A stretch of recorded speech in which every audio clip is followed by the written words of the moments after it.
If you got into gifted, you had like a big brain IQ. Well, it's been a while. Has it really even been a while? I mean, I uploaded a video like not even that long ago. It was a couple of days ago, so I guess I can't even really say it's been a while. But it's been a while since I've shown my face on camera, because I guess, I don't know, I just have been wanting to do more video essays. I don't know why they take so long to make, and I cannot tell you when my next one is going to be, but we are back in another unfamiliar place. It's unfamiliar because I don't have my art this time around. F's in chat for all of my wonderful drawings that I have collected over the years from some of my favorite artists. I left them at home this time. Also, I hope the audio doesn't sound too weird because I'm on my bed right now, right? And usually my microphone would be on like a table or something, but I don't have a table, so we're just gonna hold it. Today, I just wanted to do a more, I guess, informal video, just talking about something. Hopefully it will be short.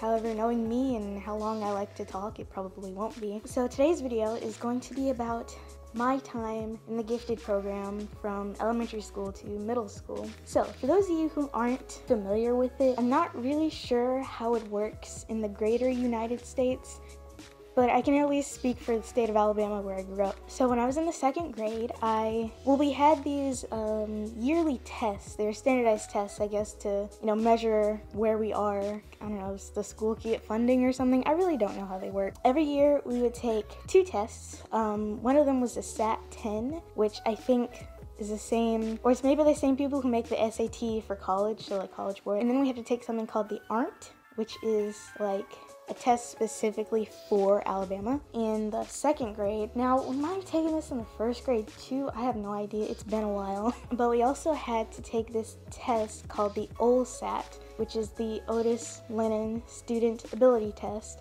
And it's supposed to test your like aptitude or your IQ or something. I don't know. Essentially what the test was like, it was what they called analogies, but it was more like trying to find the next shape in a series of shapes. I think there should definitely be some examples online, but I'll put them up here just so you can see how really abstract that is, especially for like a 7-year-old to do. We were told that this test would determine whether or not we got into the coveted gifted class. So for us, for my school district, there was one gifted class for all the schools, and it was held at my school. So all the kids who also got into gifted from all the other elementary schools would get on a bus and come to my school and, do gifted things, which I'll get into later. And so I remember taking the test in the second grade, and I got my results back, and they're like, congrats, you got into gifted, which I was like, cool. I didn't really know what that meant, but I just knew that it was good, I guess. That next year, third grade, was the first year that I started gifted. And so what it was just one day out of the week where you would go to a certain class from, it wasn't all day, it was from maybe like 10 o'clock to right after lunch. So not very long, just a few hours. So I looked this up today prior to filming this just to like get an idea of what the gifted program was supposed to be. And I couldn't get a very clear answer, mainly because I just skimmed it on Wikipedia, but what it's supposed to be is, it was also called enrichment. So I guess it's supposed to like enrich a young student's mind. Apparently our IQs were on file. I don't think that meant very much, like, supposedly if you got into gifted you had like a big brain IQ, but realistically speaking, I mean, I guess, but like, the basis of this video is that I'm not entirely sure what gifted was supposed to accomplish for us students, because when we got there, we didn't really learn any like new learning techniques, because I think the concept was that since our IQs were so high or whatever, like our acuity was at this level, that we would get bored during class or feel like we weren't challenged enough during class. And I personally can't say that I ever felt that way. Like during math, I always felt challenged because I'm just terrible at math. But like during English and stuff, like I've always maintained that I've been like an average student. My mom doesn't really like when I say that. She doesn't like the concept that I'm just an average learner. even though that's like, you know, the case. Like English, I feel like I always excelled at because grammar and language arts, like I was okay, but sometimes I didn't get things. Like I was perfectly average at that. The reading part, on the other hand, I definitely excelled at. I do remember in my early elementary days, specifically the first grade, we had this thing called the accelerated reading program, which essentially is, for us anyways, I don't know what it actually was, but to us students, what happened is you would go to the library, you'd read a book, and then you take a test on what you read. And if you did well on the test, you would get AR points. And I don't think there's really any incentive. I'm incorrect, there was an incentive. I guess I was just kind of like a really competitive person, but I also really liked to read at that age.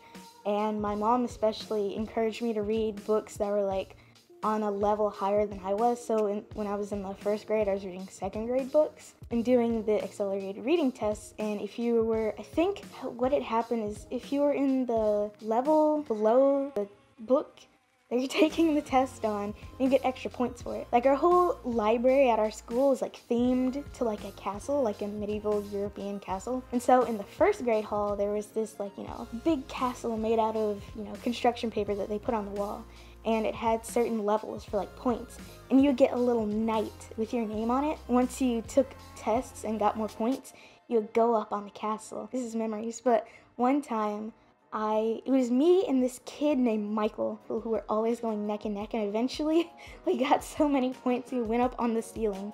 As far as, elementary school subjects go, that was the only subject that I was actually accelerated in. And I think, my writing capabilities also got better from that. All that is to say is that reading was the only subject that I was accelerated in. Everything else I was middle of the line, average, just fine, and in math I was terrible. So to me, it didn't really make a whole lot of sense that I was in the gifted class. The LSAT isn't really a good measure of how good you are at school. Because here's the thing, it's a standardized test.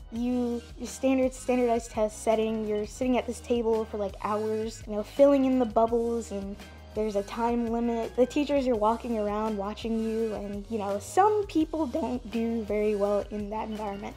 I was always, I guess, a decent test taker.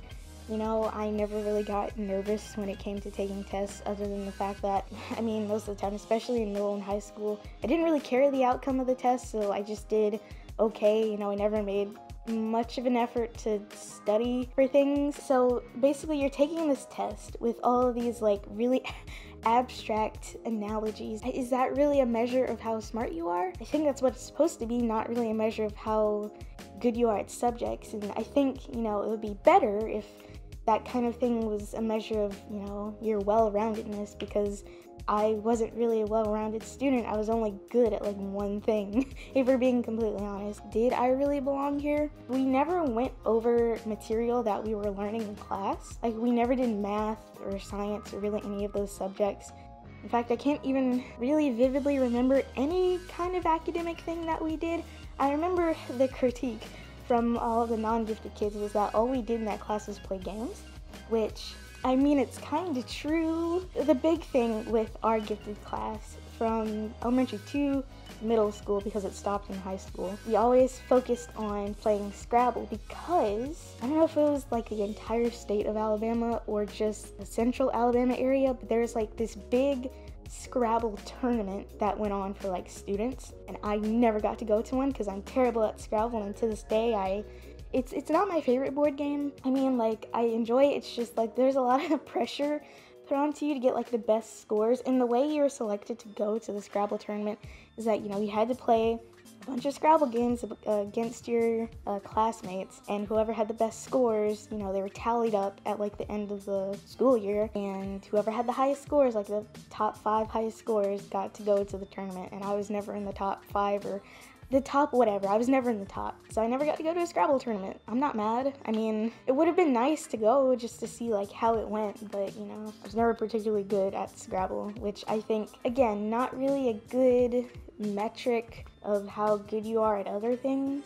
I didn't really understand that aspect of our gifted classes because so much emphasis was put on Scrabble tournaments for some reason. I don't know why. And the games that we would play, they weren't just mindless games. They were mind games. We would play things like Scrabble, which I guess is a smart game to play. There was chess, obviously. I don't know if you've heard of a game called Mancala. That game collection for the Switch, it has Mancala in it, so if you play that, you know what it is. We had this thing called Marble Run, which has kind of made a resurgence nowadays, especially in the corona times where you can't really go to watch sports, so there's like a big marble run thing going on now. But me and my friend, we would always play Marble Run. He would work on the top and I would work on the bottom, and then we'd make these elaborate Marble Run structures that were about as tall as he was, which is about, 4 feet, because we were children. And then we'd send our marbles down and watch as they go down. But again, that's not really something that's supposed to enrich us, like, academically. We learned a lot about, like, Native American history, like, especially in Alabama,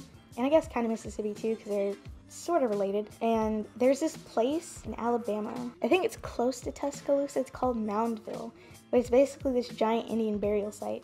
And my gifted teacher will always hype us up going to like Moundville, but we never went to Moundville. And I'm not gonna lie, I kind of still want to go. We also learned about composting. Our elementary school, I think we were the only school in like the district to do this, because I will say, the town that I grew up in, super poor.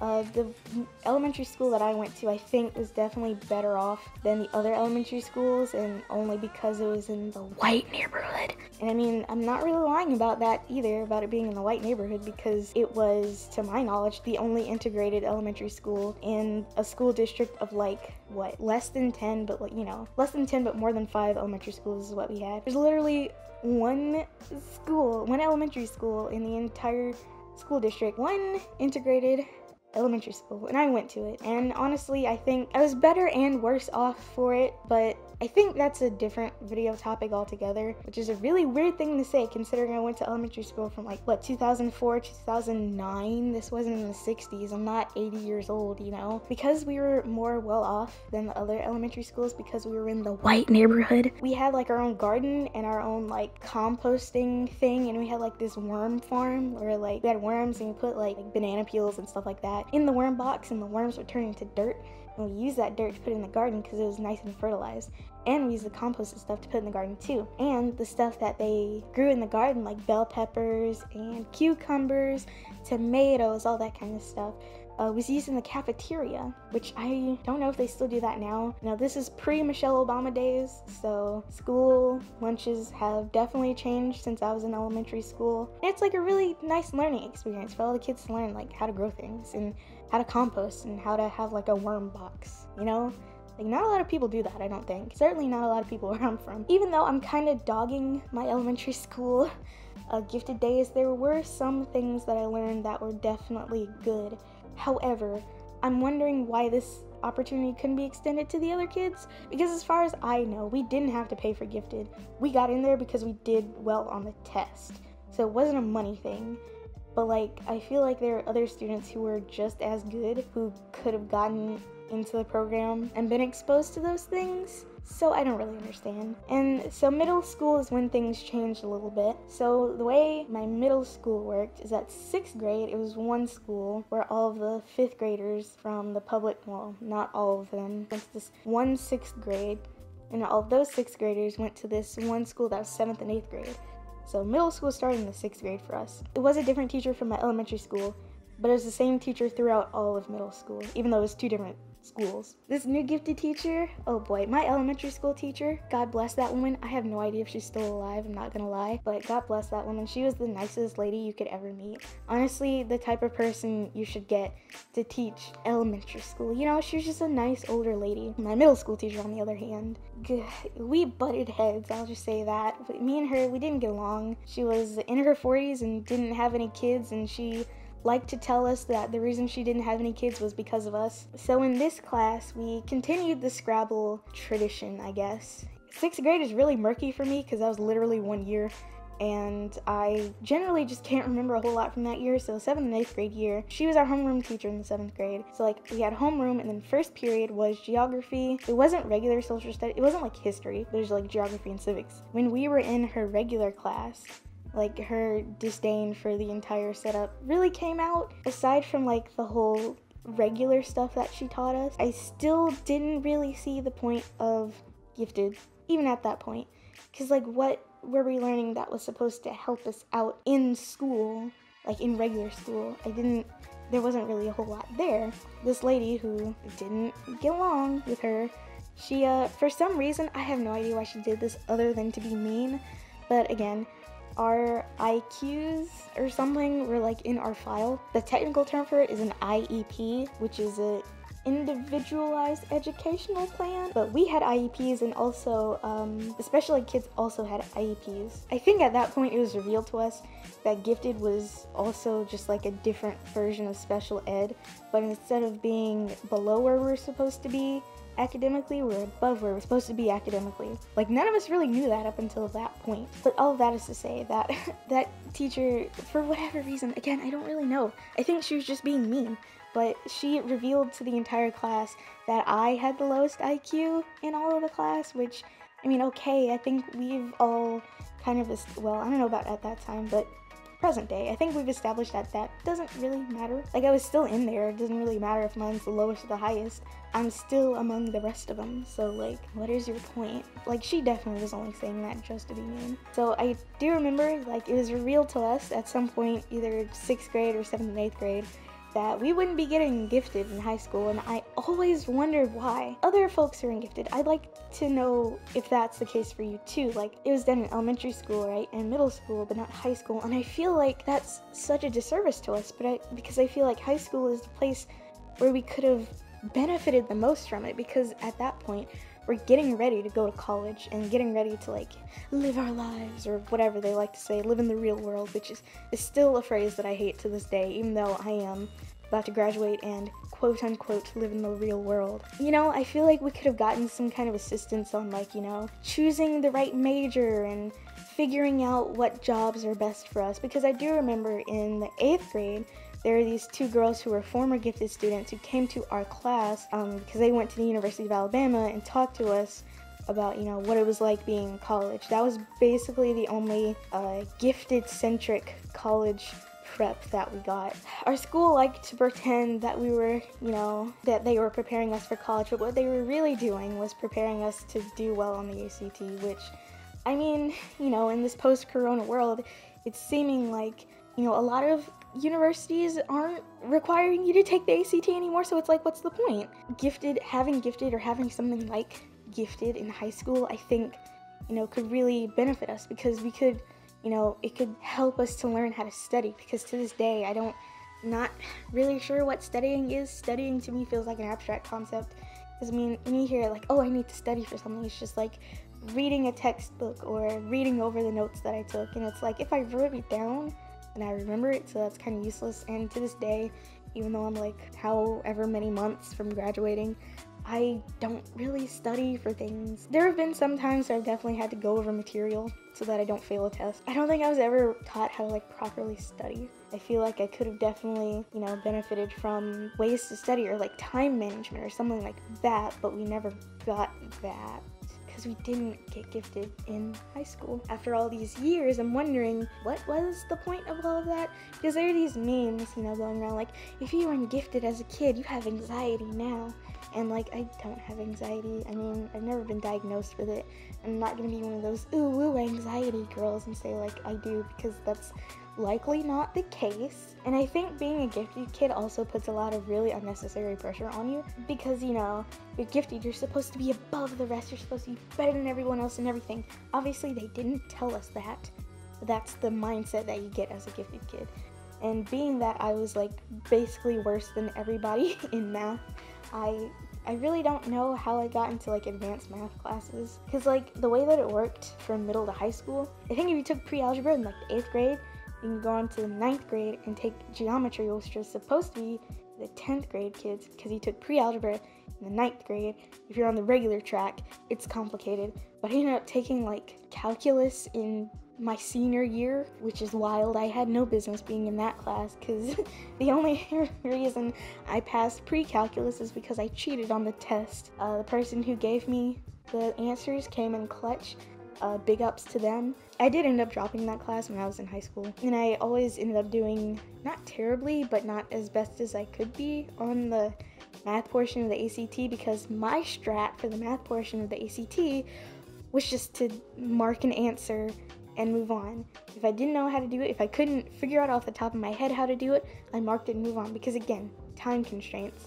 And if I did know how to do it, I would do it, hope that I got the right answer, then marked it, and then moved on. I basically blazed through the math portion of the ACT test. I don't recommend that, by the way. You take the ACT with or without writing. I always took it with writing because that usually boosted my score a fair bit, because, you know, I was so good at English and writing. Did Gifted really help me at all? I still maintain that I'm a pretty average student. I can't really say that Gifted helped me, like, at all. Like, I'm not in touch with, number one, anyone from my hometown, so number two, anyone that I went to Gifted with. So I can't really get their input on things, but I just think, and maybe they would agree with me, that it was just a little bit useless. And I'm glad we didn't have to pay for it, because that would have been a waste of money. But if you think about it, somebody had to pay for it, because, you know, someone had to, I guess, pay to keep the program going. Like, that stuff still takes money, like, you know, taxpayer dollars or whatever. Like, would I have turned out the same if I didn't go to Gifted? And I think that's no. The answer to that might be no, because I think at that point, if I didn't get in Gifted, then I might not have had this inflated self-worth about my academic ability. And my parents, well, my mom wouldn't have this inflated self-worth about my academic abilities.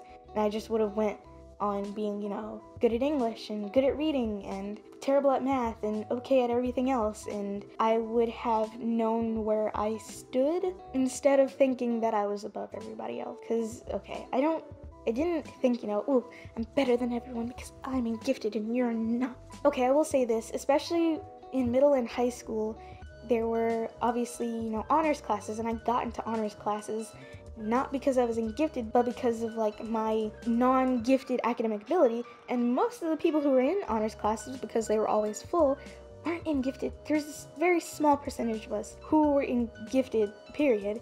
And, like, everyone who was in Gifted, okay, got into honors classes. There were also plenty of non-gifted people being in honors classes, so I don't think that would have changed anything, you know?